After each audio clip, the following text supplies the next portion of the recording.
এবার নজর রাখবো যে খবরের দিকে। ভবানীপুরে এক ব্যবসায়ীকে অপহরণ করে খুনের অভিযোগ উঠেছে এবং নিমতার একটি জলের ট্যাঙ্ক থেকে তার মৃতদেহ উদ্ধার করা হয়। ইতিমধ্যে সেই ঘটনায় একজনকে গ্রেফতার করা হয়েছে বলে জানা যাচ্ছে। আপনাদের আবারও জানিয়ে রাখি, ভবানীপুরের ব্যবসায়ীকে অপহরণ করে খুনের অভিযোগ। নিমতায় একটি বাড়ির জলের ট্যাঙ্ক থেকে উদ্ধার মৃতদেহ। নিহত ব্যবসায়ীর দেহে আঘাতের চিহ্নও মিলেছে।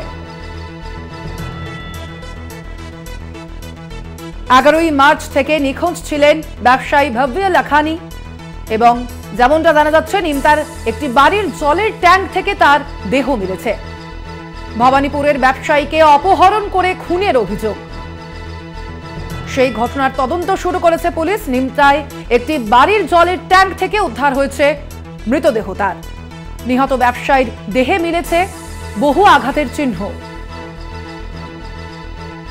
11ই মার্চ থেকে নিখোঁজ ছিলেন এই ব্যবসায়ী ভব্য লাখানি এবং অবশেষে নিমতার একটি বাড়ির জলের ট্যাঙ্ক থেকে মেলে তার মৃতদেহ। সন্দেহভাজন একজনকে ইতিমধ্যেই গ্রেফতার করেছে পুলিশ। অনির্বাণ গুপ্তকে গ্রেফতার করেছে এই ঘটনায় বালিগঞ্জ থানার পুলিশ। ঘটনার তদন্ত শুরু করেছে বালিগঞ্জ থানার পুলিশ।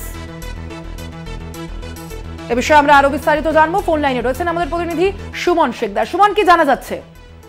একদম দেখো, খুন যে ভবানীপুরের বাসিন্দা ওষুধ ব্যবসায়ী, মূলত পুলিশ সূত্রের খবর যে 10 তারিখ ভবানীপুরের এই বাসিন্দা ভব্য লাখানিয়া, তিনি ব্যবসায়ী এবং তার সহযোগী যে নিমতার বাসিন্দা অনির্বাণ গুপ্তার সঙ্গে দেখা করছে। তিনি কিন্তু নিমতার এই প্রমোদগড়ের যে বাড়ি সেখানে কিন্তু আছে। তারপরেই কিন্তু দুজনের সঙ্গে বচসা বাঁধে। সেই বচসার কারণে তার মাথায় কিন্তু উইকেট দিয়ে, সেই ব্যবসায়ী মাথায় উইকেট দিয়ে আঘাত করে তারপর তার দেহ লোপাট করতে মূলত এই যে অনির্বাণ গুপ্ত তার বাড়ির জলের ট্যাঙ্কের নিচেই কিন্তু দেয়াল গেঁথে প্লাস্টার করে দেওয়া হয়। মূলত আশেপাশের কারা জানতেও পারতো না যে তার বাড়ির পাশে কিন্তু দেহ আছে। তারপরেই কলকাতা পুলিশের গোয়েন্দা বিভাগ এছাড়াও নিমতা থানার পুলিশ যৌথ অভিযানে মোবাইল লোকেশন ট্র্যাক করে কিন্তু সেই হদিশ পায়। তারপরেই কিন্তু তাকে প্রথমে আটক করা হয়, তারপর জিজ্ঞাসাবাদ করা হয়।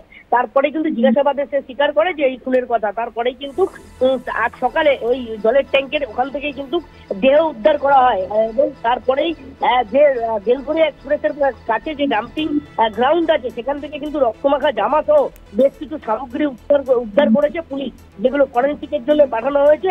এছাড়াও কিন্তু এই যে ব্যবসায়ী মৃতদেহ সেটা কিন্তু সাগর দত্ত মেডিকেল হসপিটালে ময়না তদন্তের জন্য পাঠানো হয়েছে, পুলিশ সূত্রে এমনটাই খবর।